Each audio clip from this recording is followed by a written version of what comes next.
Hello, people. How are you? I'm glad to have you here with us. Today we will talk about I've been afraid of it for years. We have some pictures, clowns, small spaces, snakes, needles, shots, what else? High places, bats, flying, a lot of fears, something irrational fear or something like that. The first section is vocabulary, phobias, and words related to fear. Look at the names of 5 phobias.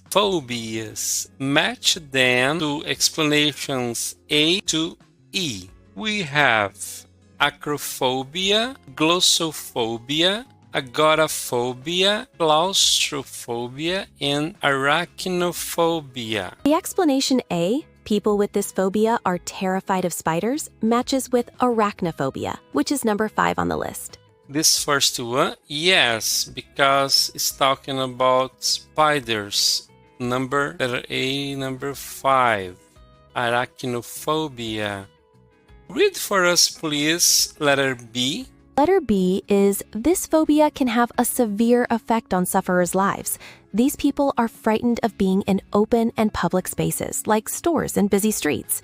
They often feel panic when they go out and only feel safe at home.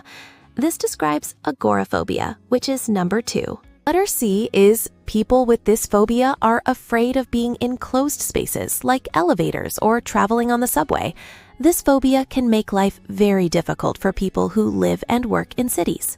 This matches claustrophobia, which is number 4. Number 4, claustrophobia. How about letter D? Explanation D matches number 1, acrophobia, which is the fear of heights. Yes, height, go up height. For example, on a skylight lift, or if they are on a balcony on the 20th floor.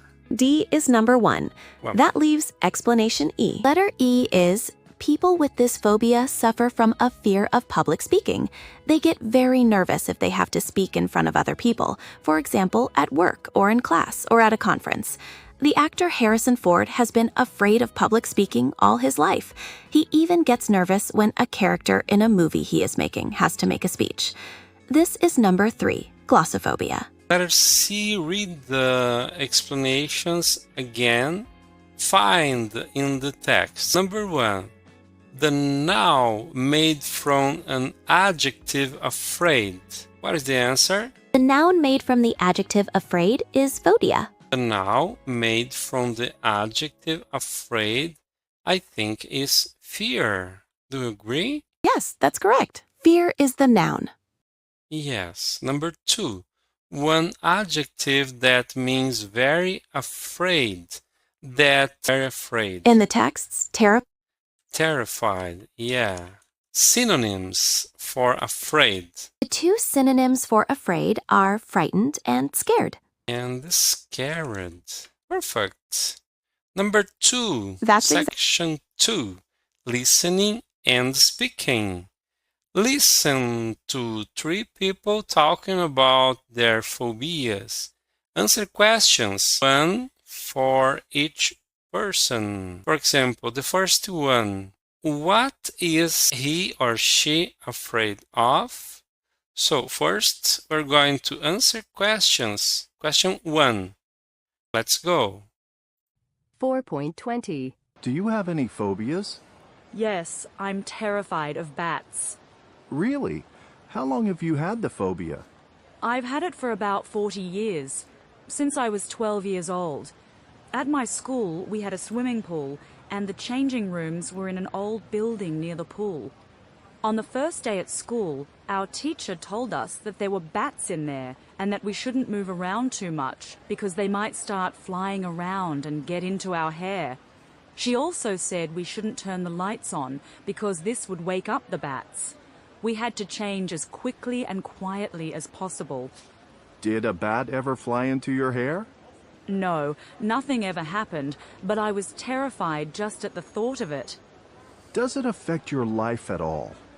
Yes, I often feel very nervous or start to panic if I'm outside when it's beginning to get dark, which is when bats appear.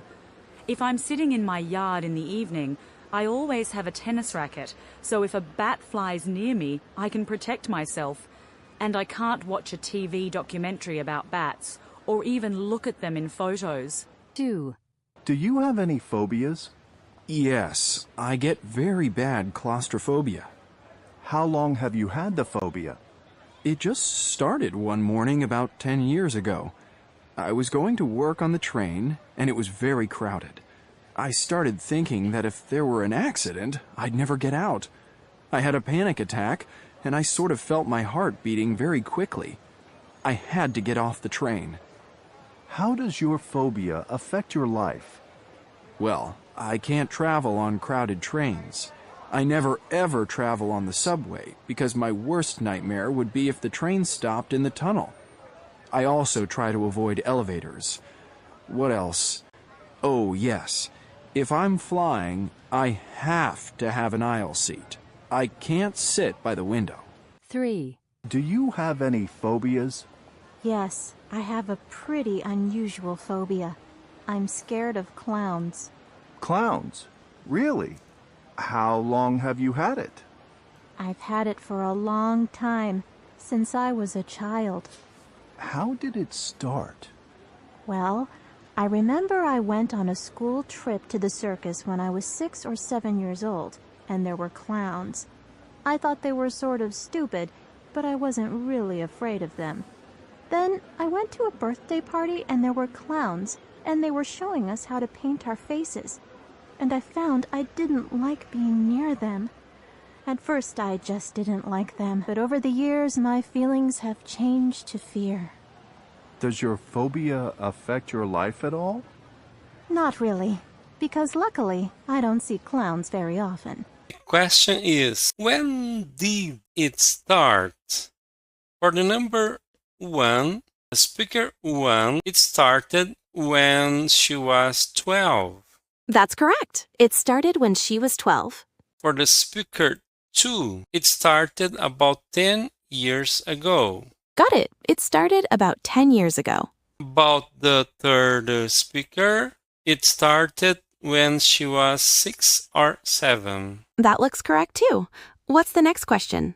The next question is, how does it affect his or her life? The first one, she is nervous if she is outside when it gets dark. She can't look at the picture of bats. That fits perfectly for the first person. What about the second and third people? About the second, he can't go on crowded trains. He never used the subway, and he needs an aisle seat or a plane. Correct. And what about the third person? Actually, the third person, it doesn't. Let's go to section 3, grammar, present perfect, plus for and since. Look at this extract from the first interview in 2. Answer the questions. How long have you had this phobia? Sure. The answer to question 1, when did she begin to be afraid of bats, is since she was 12 years old, according to the extract. What about question 2? I've had it for about 40 years, since I was 12 years old. But the question 1, when did she begin to be afraid of bats? When she was 12. Is she afraid of bats now? Yes or no? Yes, the extract implies. Yes. What tense do you use to talk about something that started in the past and is still true now? That would be the present perfect tense, as mentioned in the grammar section title. What about question 4? Complete the rule with for or since. Use for with a period of time and since with a point in time. Yes. Are there any other questions you'd like to go over? Perfect. For a period of time is for, if with a point of time is since. Let's go to Grammar Bank. Write questions with how long and the present perfect. For example, how long have you been married? The first one would be how long have you been frightened of That's right. clowns? Good. Number 2. How long? For number 2, it would be how long has your sister had her par? Perfect. Number 3. How long? And for number 3, How long have you lived how here? long Number 4. How long has your dad been a teacher? Number 5. how long have you known your best friend? Yeah, friend. 6. Perfect. Number 6 is how long has Britain been in the EU? Britain been in the EU. How about number 7? Number 7 is how long have you had your get? Good. Number 8. And the last one is how long has he worked for the same company? Company. Perfect. Answer the questions in A. Use the present perfect plus for or since. I've been married for 20 years. I've been frightened. It looks like you're working on the next section. For number 1, since I was a child is a specific point in time, you'll need to use since. Also, it's I've been frightened. Yes, I've been frightened. Oh, there's a mistake. I've been frightened No worries. of clowns since I was a You're child. almost there. Just add of clowns to complete the phrase. And since I was a child is a specific point in the past, use since. She's had her car for 3 years. Number 3. For number 3, it would be I've lived here for a long time. Good. Number 4. Number 4 is he's been a teacher since 1990. Number 5.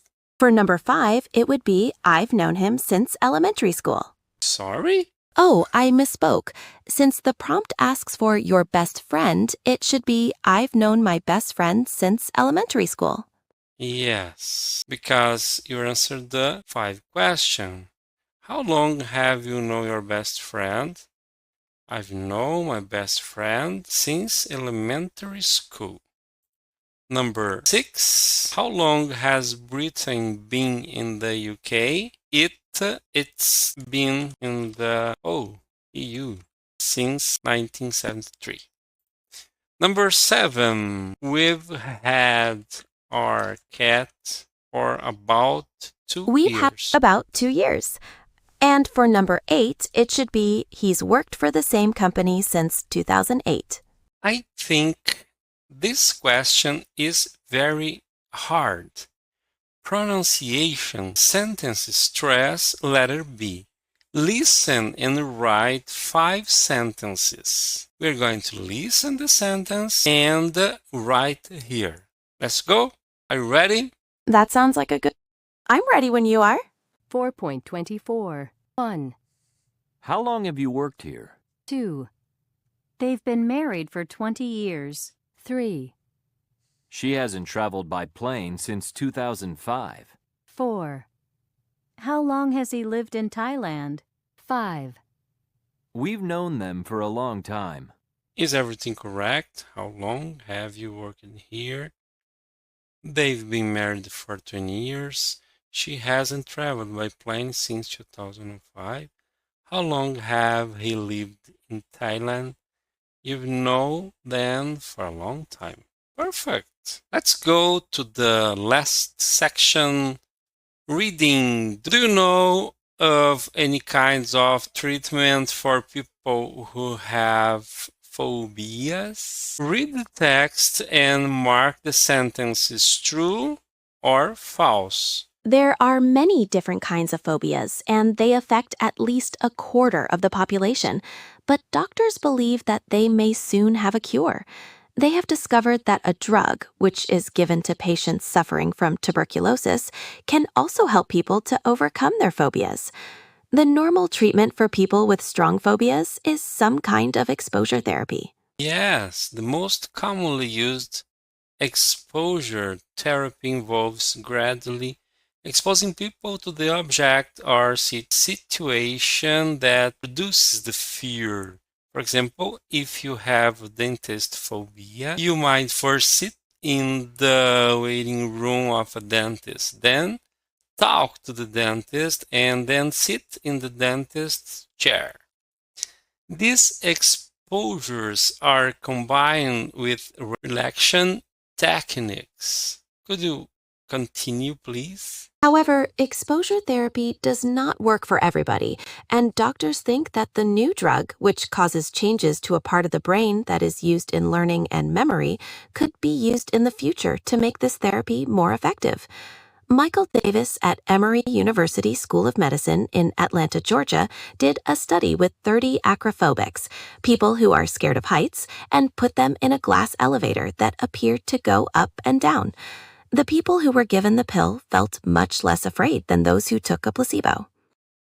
Let's see the questions if are true or false. The first one is false because affect at least a quarter of the population. So it's false. Number 2, true or false? Doctors have created a new drug to cure phobias. That's false because they discovered that a drug for tuberculosis can help, but not the cure. Number 3, it's true or false? In exposure therapy, people learn to relax when they are exposed to something they are afraid of.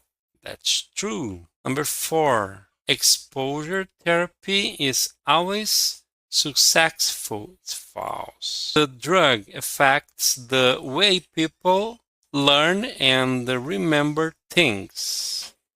It's true, and the study showed that the drug helped people to lose their fear. It's true again. People, thank you very much for today. God bless you. See you next class.